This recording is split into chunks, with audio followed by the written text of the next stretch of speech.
وعلى آل محمد كما باركت على إبراهيم وعلى آل إبراهيم إنك حميد مجيد. سبحانك لا علم لنا إلا ما علمتنا إنك أنت العليم الحكيم.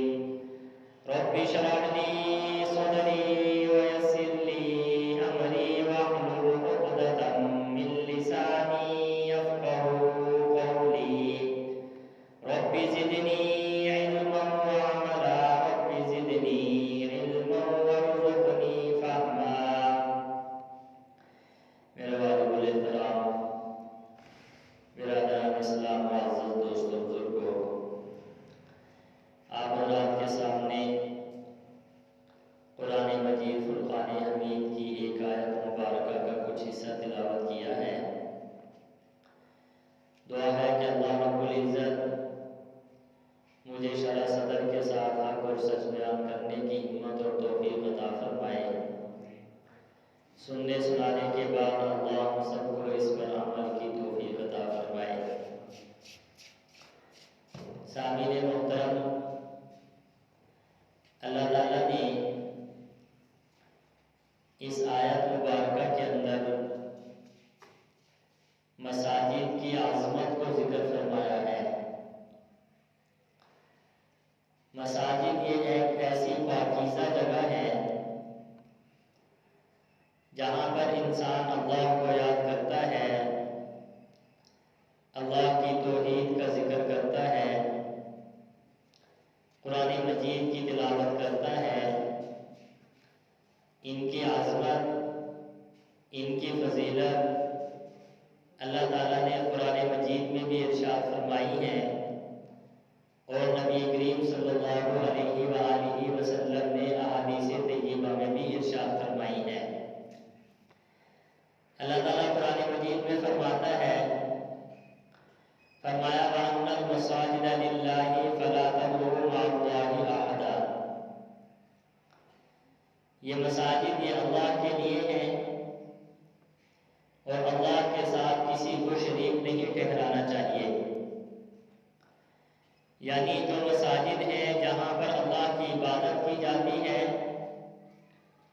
ان مقامات پر شرک کا تذکرہ بالکل نہیں ہونا چاہیے، شرک نہیں ہونا چاہیے۔ ان مقامات پر صرف اور صرف اللہ کی توحید اور اللہ کا ذکر اور آخرت کے لیے وعظ و نصیحت، یہ چیزیں مساجد کے اندر ہونی چاہیے۔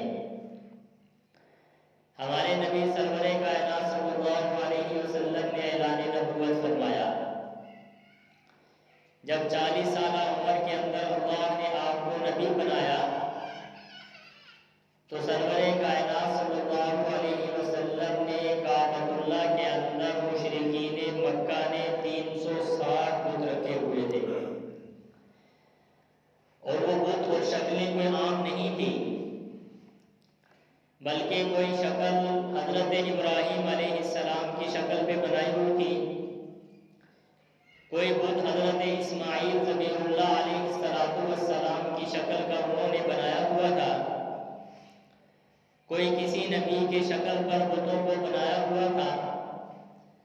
لیکن سرور کائنات صلی اللہ علیہ وسلم نے کعبۃ اللہ کو سب سے پہلے بتوں سے پاک فرمایا۔ جتنے بھی وہاں پر بت تھے، شرک کے اڈے تھے، سرور کائنات صلی اللہ علیہ وسلم نے کعبۃ اللہ کو شرک سے پاک فرمایا اور اللہ کی توحید کا اعلان فرمایا۔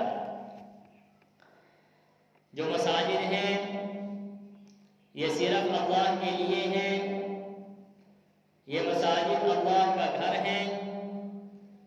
ان مساجد کے ساتھ دل کا جڑا ہوا ہونا، اس پر اللہ کی طرف سے انعامات ہیں۔ ان مساجد کو تعمیر کرنے کا ذکر اللہ نے قرآن مجید میں فرمایا۔ فرمایا انما یعمر مساجد اللہ من آمن باللہ والیوم الآخر۔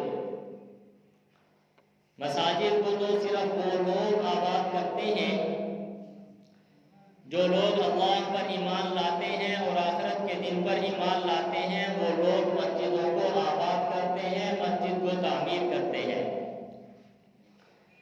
ہمارے نبی سرور کائنات صلی اللہ علیہ وسلم نے ایک روایت کے اندر یہ بات ارشاد فرمایا احب البلاد الی اللہ مساجدھا، اللہ تعالیٰ کے ہاں جو سب سے زیادہ پسندیدہ جگہ ہے جس کو اللہ نے اپنی پسند قرار دیا وہ مساجد ہے، اور فرمایا روئے زمین پر سب سے زیادہ اللہ کے ہاں نفرت والی جگہ جو اللہ کی ناپسندیدہ ہے، اللہ کو وہ جگہ پسند نہیں ہے، وہ بازار ہے۔ دو باتیں ارشاد فرمائی، سب سے زیادہ ناپسندیدہ جگہ بازار اور اللہ کے ہاں سب سے زیادہ روئے زمین پر خوبصورت اچھی اور محبوب جگہ وہ مساجد ہے۔ بازار کو سب سے زیادہ نفرت والی جگہ کیوں قرار دیا گیا؟ بازار یہ اللہ رب العزت کے ہاں ناپسندیدہ جگہ ہے۔ ان کی وجہ علماء نے یہ بیان فرمائی ہے کہ بازاروں کے اندر انسان غفلت کا شکار ہوتا ہے، بازاروں میں جا کر انسان کا دل اللہ کی یاد سے غافل ہو جاتا ہے، بازاروں میں بیٹھ کر انسان کے دل میں اللہ کی محبت ختم ہو جاتی ہے، آخرت کا نظریہ، آخرت کی فکر ختم ہو جاتی ہے۔ بازاروں میں بیٹھ کر انسان زیادہ تر گناہوں میں مبتلا ہو جاتا ہے۔ ایک انسان کا ارادہ نہ بھی ہو گناہ کے اندر مبتلا ہونے کا، لیکن بازار کا معاشرہ ماحول ایسا ہے کہ ناپسند ہونے کے باوجود بھی آدمی بغیر غیر محسوس طریقے سے گناہ کی طرف مائل ہو جاتا ہے۔ آپ دیکھتے ہیں بازاروں کے اندر کہ انسان جب بازار آتا ہے تو غیبت کا ماحول ہے، چغلی کا ماحول ہے، گانے بجانے کا ماحول ہے، بے حیائی بے پردگی کا ماحول ہے۔ اس لیے سرور کائنات صلی اللہ علیہ وسلم نے فرمایا کہ اللہ رب العزت کو سب سے زیادہ جو ناپسندیدہ جگہ ہے، جو اللہ کی پسند نہیں ہے، وہ بازار ہے۔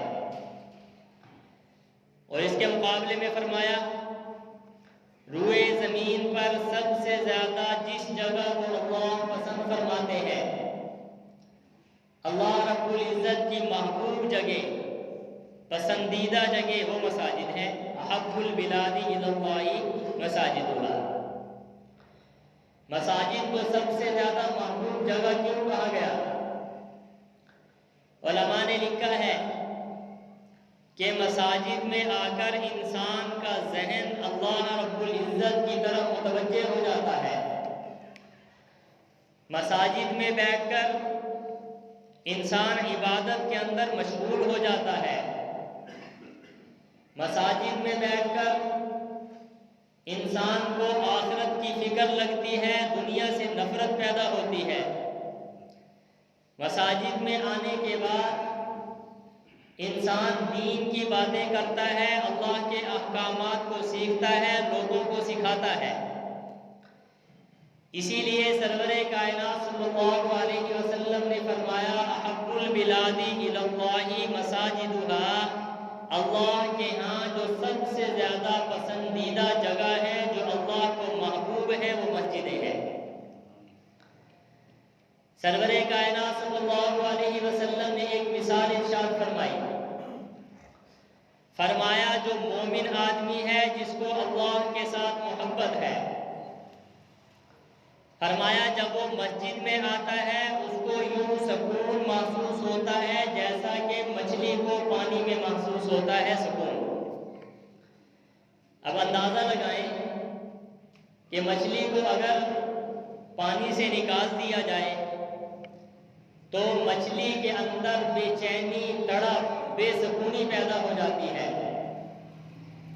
لیکن جب تک مچھلی پانی میں موجود ہوتی ہے تو پرسکون مچھلی کے اندر سکون ہوتا ہے۔ سرور کائنات صلی اللہ علیہ وسلم نے مومن اور منافق کی مثال مچھلی کے ذریعے سمجھائی۔ جو مومن آدمی ہے وہ مسجد میں آتا ہے اس کو یوں سکون محسوس ہوتا ہے جیسا کہ مچھلی کو پانی میں سکون محسوس ہوتا ہے۔ اور فرمایا کہ منافق آدمی، اس کی مثال سرور کائنات صلی اللہ علیہ وسلم نے فرمایا کہ جب منافق مسجد کے اندر آ جاتا ہے اس کے دل میں بے چینی لگ جاتی ہے، تڑپ لگ جاتی ہے، اور وہ اس کوشش میں ہوتا ہے کہ کس طریقے سے میں مسجد سے باہر نکل جاؤں۔ نبی کریم صلی اللہ علیہ وسلم نے فرمایا کہ منافق کی مثال مسجد میں ایسے ہے جیسا کہ مچھلی کو پانی سے باہر نکال دیا جائے۔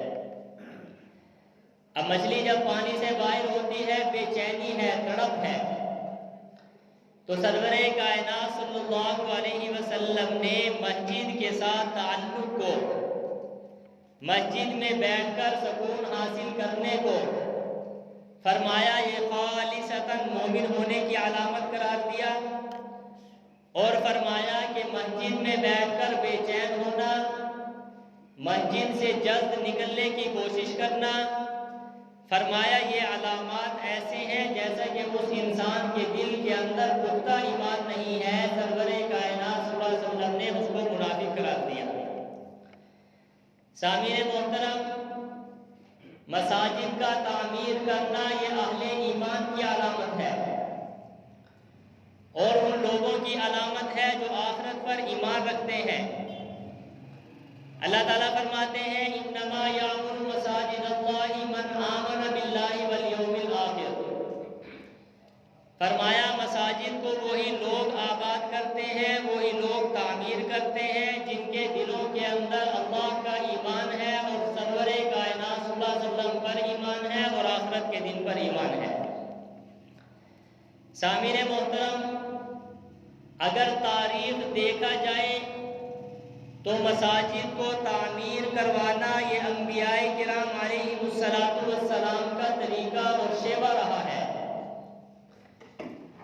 آپ پڑھیے دنیا کی تاریخ کہ اللہ تعالیٰ نے حضرت آدم علیہ السلام کو پیدا فرمایا۔ حضرت آدم کو پیدا فرمانے کے بعد اللہ نے حضرت آدم علیہ السلام کو اپنی حکمت کے تحت زمین پر اتارا۔ انبیاء کرام علیہ السلام میں سے سب سے پہلے نبی حضرت آدم علیہ السلام ہیں۔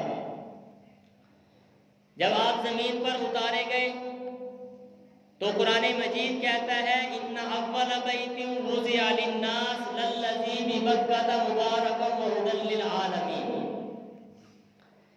کہ روئے زمین پر سب سے پہلا جو اللہ کا گھر ہے وہ کعبۃ اللہ ہے۔ سب سے پہلی بنیاد حضرت آدم علیہ السلام نے دنیا میں آ کر کعبۃ اللہ کے گھر کی رکھی۔ تو مساجد کی ابتدا کعبۃ اللہ سے ہے، اور مساجد کو تعمیر کرنا یہ انبیاء کا طریقہ ہے۔ قرآن مجید میں آپ پڑھیے حضرت ابراہیم خلیل اللہ علیہ السلام اللہ کے برگزیدہ پیغمبر، جن کو مواحد اعظم کہا جاتا ہے، حضرت ابراہیم تمام انبیاء کرام علیہ السلام میں سے وہ عظیم الشان نبی ہیں جن کو دنیا میں جتنے بھی مذاہب ہیں سب مذاہب والے حضرت ابراہیم علیہ السلام کو اپنا پیشوا مانتے ہیں۔ مسلمان کہتے ہیں کہ حضرت ابراہیم ہمارے ہیں، یہودی کہتے ہیں کہ حضرت ابراہیم علیہ السلام کے پیروکار ہم ہیں، عیسائی کہتے ہیں کہ حضرت ابراہیم خلیل اللہ علیہ السلام کے پیروکار ہم ہیں، حتیٰ کہ مشرکین مکہ یہ بات کہا کرتے تھے کہ ہم حضرت ابراہیم کے دین پر ہیں اور ان کے نقش قدم پر ہیں۔ مرکزی شخصیت ہیں حضرت ابراہیم خلیل اللہ علیہ السلام۔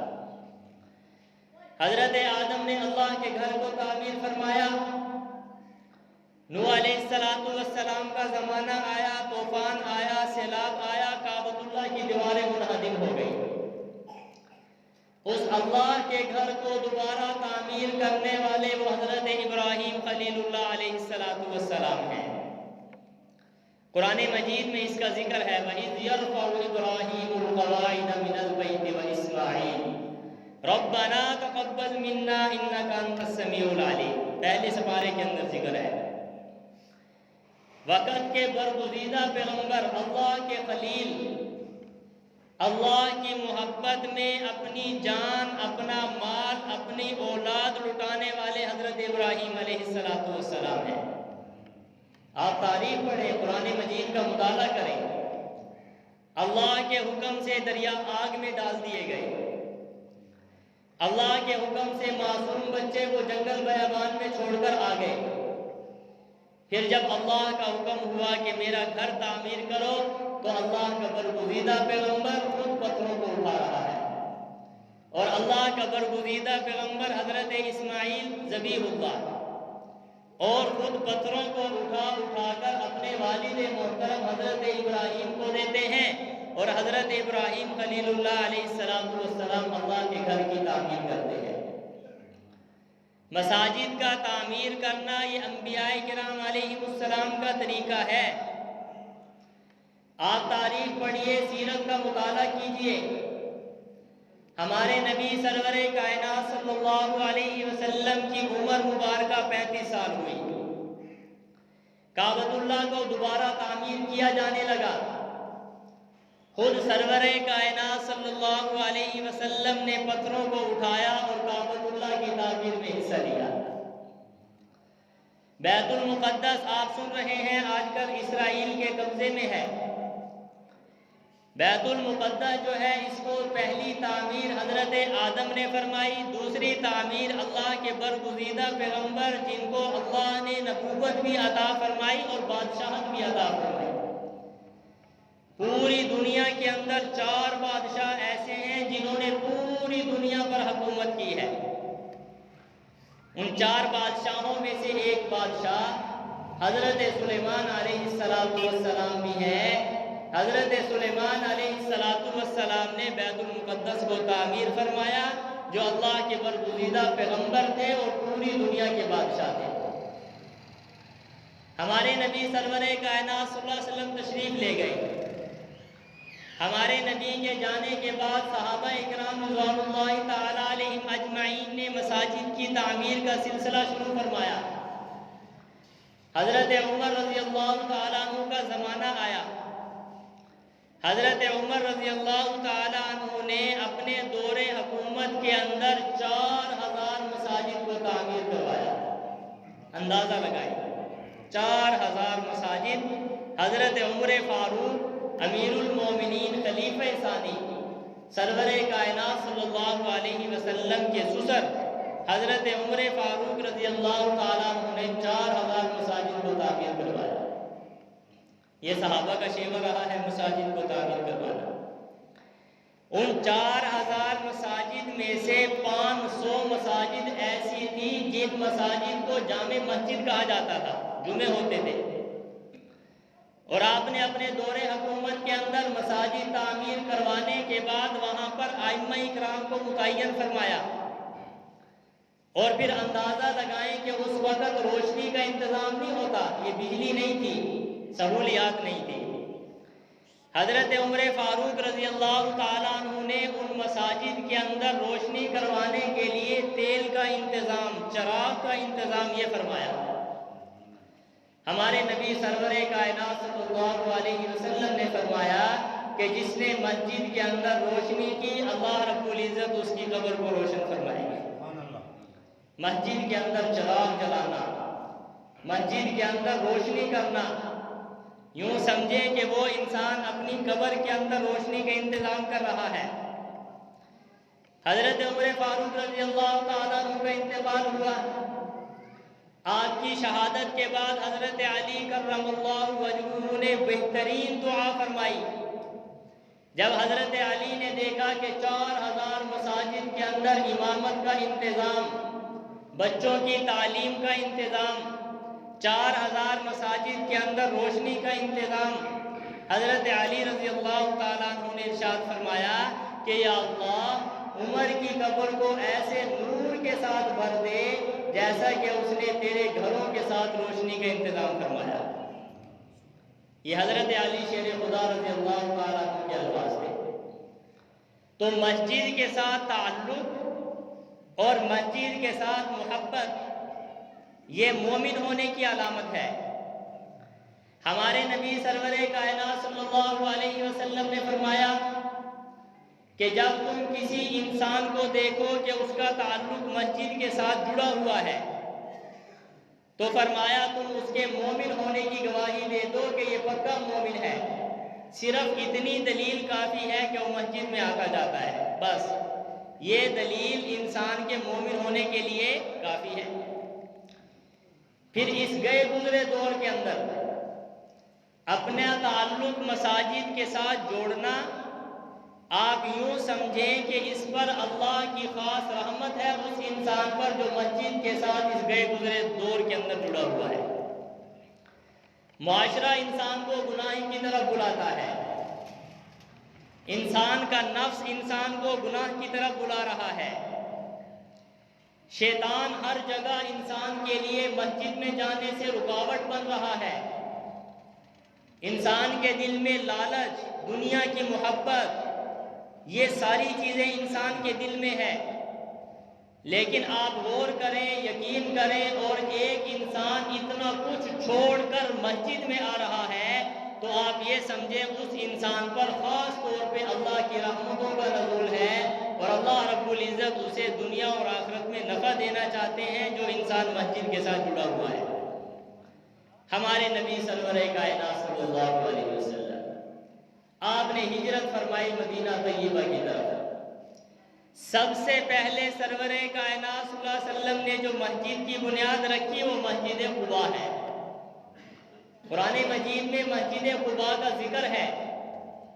سرور کائنات صلی اللہ علیہ وسلم جب قباء سے مدینہ تشریف لے گئے تو آپ کا معمول مبارکہ تھا کہ ہفتے میں ایک دن مسجد قباء میں آتے اور نماز پڑھتے، نوافل ادا کرتے۔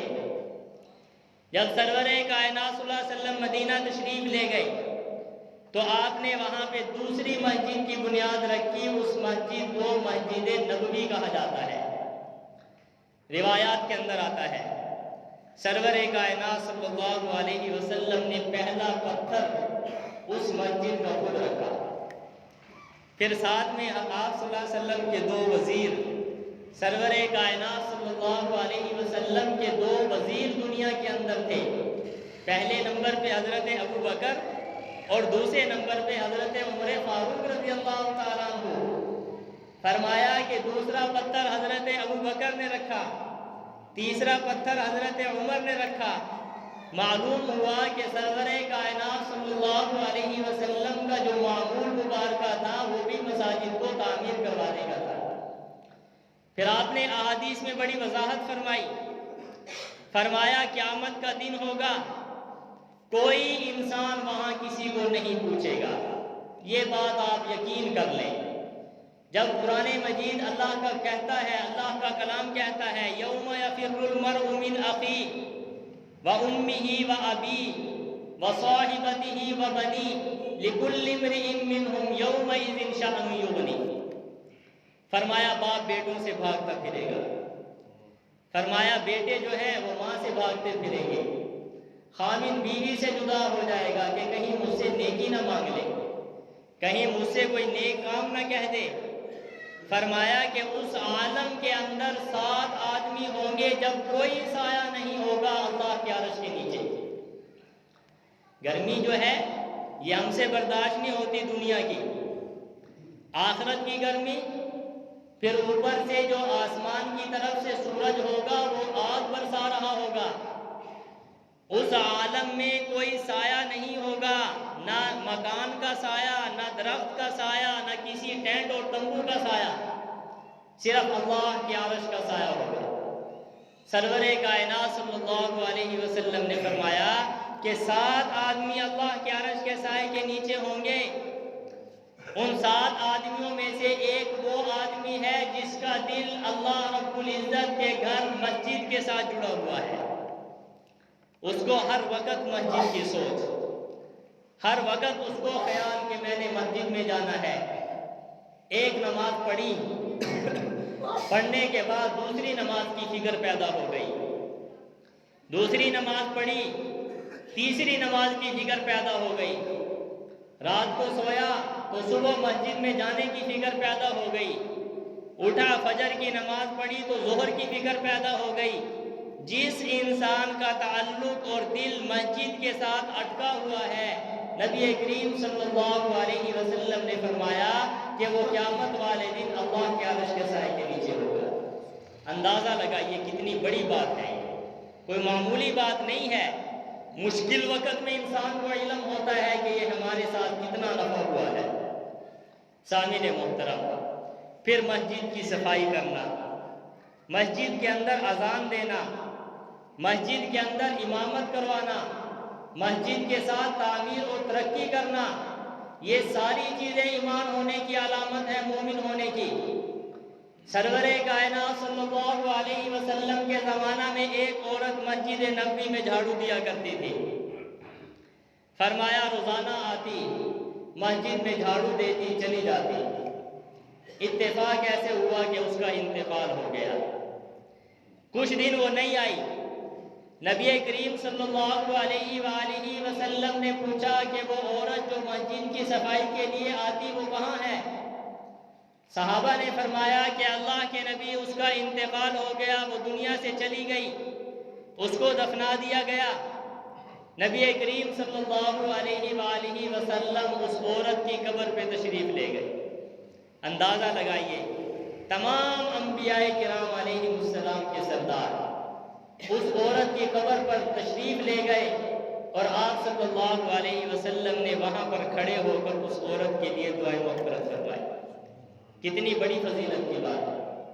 بلکہ ایک روایت کے اندر آتا ہے کہ سرور کائنات صلی اللہ علیہ وآلہ وسلم فرمایا کسی شخص نے مسجد کے اندر تھوک دیا، ہمارے نبی تشریف لے آئے اور اپنے ہاتھوں کے ساتھ، یہ کوئی معمولی ہاتھ نہیں، آپ کے ہاتھ مبارکہ کا ذکر اللہ نے قرآن مجید کے اندر فرمایا، پوری کائنات میں افضل البشر، پوری کائنات میں سب سے زیادہ عظمت والی ذات وہ میرے اور آپ کے پیارے نبی سرور کائنات صلی اللہ علیہ وسلم۔ علماء نے لکھا ہے کہ آپ صلی اللہ علیہ وسلم کے تمام اعضاء کا ذکر اللہ نے قرآن مجید میں فرمایا۔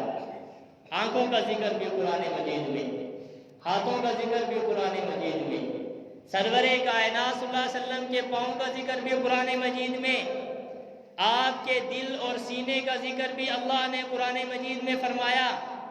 یہ وہ عظیم ہاتھ جن کا ذکر اللہ نے قرآن مجید میں فرمایا، اللہ کے بعد پوری کائنات سے افضل اور اعلیٰ ذات میرے اور آپ کے پیارے نبی سرور کائنات صلی اللہ علیہ وسلم کی ہے۔ آپ نے اپنے ان مبارک ہاتھوں کے ساتھ مسجد سے دھوپ کو صاف فرمایا۔ میں اور آپ تو بڑے دور ہیں، ہمارے نبی نے یہ سبق دیا ہے، کبھی بھی دیکھو مسجد کے اندر کوئی کاغذ پڑا ہے، کبھی دیکھو مسجد کے اندر کوئی تنکا پڑا ہے، کوئی شاپر پڑا ہے، کوئی مسجد کی صفائی کا نظام ہے، جو انسان مسجد کی صفائی کا خیال رکھتا ہے، فرمایا اس نے نبی کریم صلی اللہ علیہ وسلم کی سنت کو زندہ فرمایا ہے۔ ہمارے نبی نے وہ بات ارشاد فرمائی، فرمایا سرور کائنات صلی اللہ علیہ وسلم نے فرمایا یہ آسمان کے اوپر جو مخلوق ہے، فرشتے رہتے ہیں، فرمایا جب وہ زمین کی طرف جھانک کر دیکھتے ہیں تو انہیں زمین کے اوپر یہ جو مسجدیں ہیں یہ یوں چمکتی ہوئی نظر آتی ہیں جیسا کہ زمین والوں کو آسمان پہ ستارے چمکتے ہوئے نظر آتے ہیں۔ میں اور آپ اوپر نظر اٹھائیں، ستارے چمک رہے ہیں، خوبصورت منظر ستاروں کا نظر آتا ہے۔ اللہ کے فرشتے جب زمین پہ نظر ڈالیں تو یہ مسجدیں ستاروں کی طرح چمکتی ہوئی نظر آتی ہیں۔ سرور کائنات صلی اللہ علیہ وسلم نے ایک مرتبہ صحابہ اکرام کو کہا کہ میرے صحابہ، جب تم جنت کے باغوں کے قریب سے گزرو تو جنت کے پھل کھایا کرو۔ صحابہ اکرام نے پوچھا، اللہ کے نبی دنیا میں جنت کے باغات کہاں ہیں؟ جنت کے اندر جو باغات ملیں گے وہ مرنے کے بعد جنت میں ملیں گے۔ سرور کائنات صلی اللہ علیہ وسلم نے فرمایا کہ یہ جتنی مساجد ہیں یہ جنت کے باغ ہیں، آپ جنت کی جگہوں میں بیٹھے ہیں۔ ایک روایت کے اندر بات آئی ہے، آپ نے فرمایا جب سور پھونکا جائے گا، قیامت کی پریشانیاں ہر مخلوق کو اٹھانی پڑیں گی، زمین بھی ریزہ ریزہ، پہاڑ ریزہ ریزہ، سمندر کے اندر جو پانی ہے یہ بھاپ بن کے اڑ جائے گا۔ قرآن مجید میں آیا اذا السماء انشقت وَأَذِنَتْ لِرَبِّهَا وَحُقَّتْ وَإِذَا الْأَرْضُ مُدَّتْ وَأَلْقَتْ مَا فِيهَا وَتَخَلَّتْ۔ پورا نقشہ ہے قیامت کا قرآن مجید کے اندر۔ ہر انسان کو تکلیف اٹھانی پڑے گی جو اس وقت موجود ہوگی آخرت کی، لیکن فرمایا دو چیزیں ایسی ہیں جن پر آخرت کے آثار بالکل نہیں آئیں گے۔ ان دو چیزوں میں سے ایک چیز یہ اللہ کا قرآن ہے۔ فرمایا جب سور پھونکا جائے گا، اللہ اس قرآن مجید کو ایسے ہی اٹھا لیں گے، اس پر سور پھونکنے کے جو حالات ہیں، پریشانیاں ہیں، وہ قرآن مجید میں نہیں آئے گی۔ نمبر 2، فرمایا یہ جو مساجد جہاں پر ہم بیٹھے ہیں، فرمایا جب سور پھونکا جائے گا، ان مساجد کو یہ جنت کی جگہ ہے، آپ نے فرمایا جنت کی جگہ، ان کو اسی طریقے سے اٹھا کر جنت کے اندر رکھ دیا جائے گا۔ تو فرمایا کہ مساجد جنت کے کیا ہیں بھائی؟ باغ۔ سرور کائنات صلی اللہ علیہ وسلم نے فرمایا کہ جب ان کے قریب سے گزرو تو فرمایا جنت کے پھل کھا لیا کرو۔ صحابہ نے پوچھا کیا اللہ کے نبی جنت کے پھل؟ فرمایا ہاں، جب ان کے قریب سے گزرو تو سبحان اللہ، الحمدللہ، لا الہ الا اللہ، اللہ اکبر، ان کلمات کو پڑھا کرو۔ جو آدمی مسجد کے قریب سے گزرتے ہوئے ان کلمات کو پڑھتا ہے تو یوں سمجھو اس نے جنت کے پھل کھا لیے ہیں۔ سامعین محترم، مساجد کے ساتھ محبت ہماری ہونی چاہیے، مساجد کی تعمیر اور ترقی میں بڑھ چڑھ کر ہمیں حصہ لینا چاہیے، اور یہ آخرت کے لیے سبب ہے۔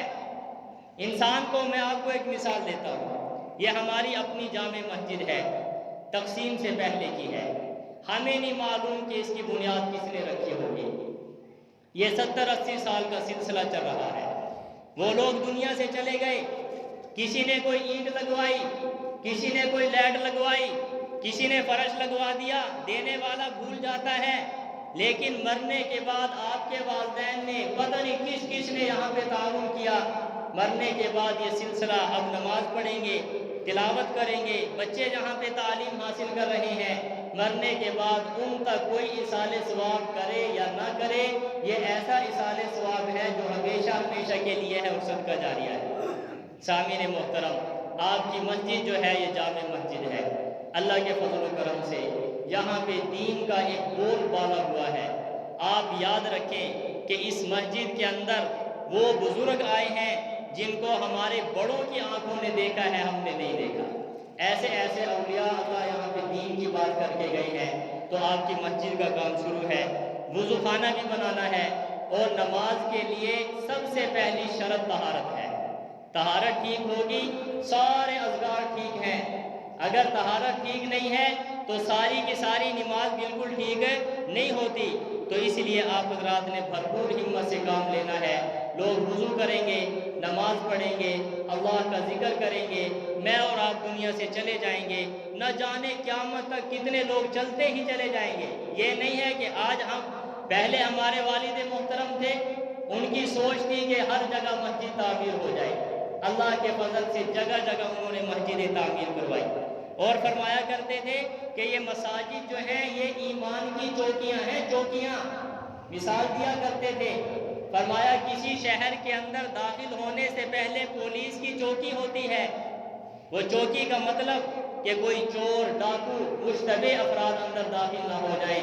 یہ مساجد یہ ایمان کی چوکیاں ہیں، یہاں پر ایمان کی بات ہوتی ہے، شیطان سے دور کرنے والوں کی بات ہوتی ہے، اور جنت کی بات ہوتی ہے۔ تو سامعین محترم، آپ حضرات نے بھرپور طریقے سے ہمت سے کام لینا ہے۔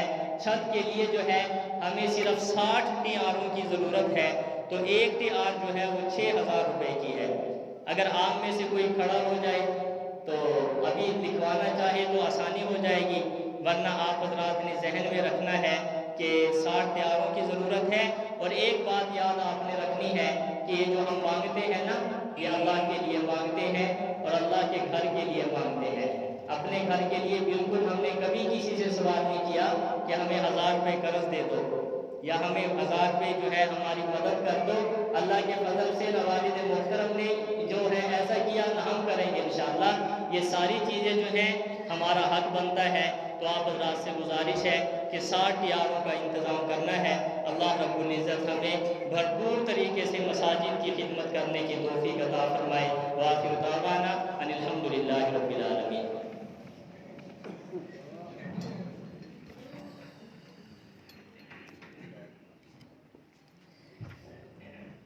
جزاک اللہ خیر.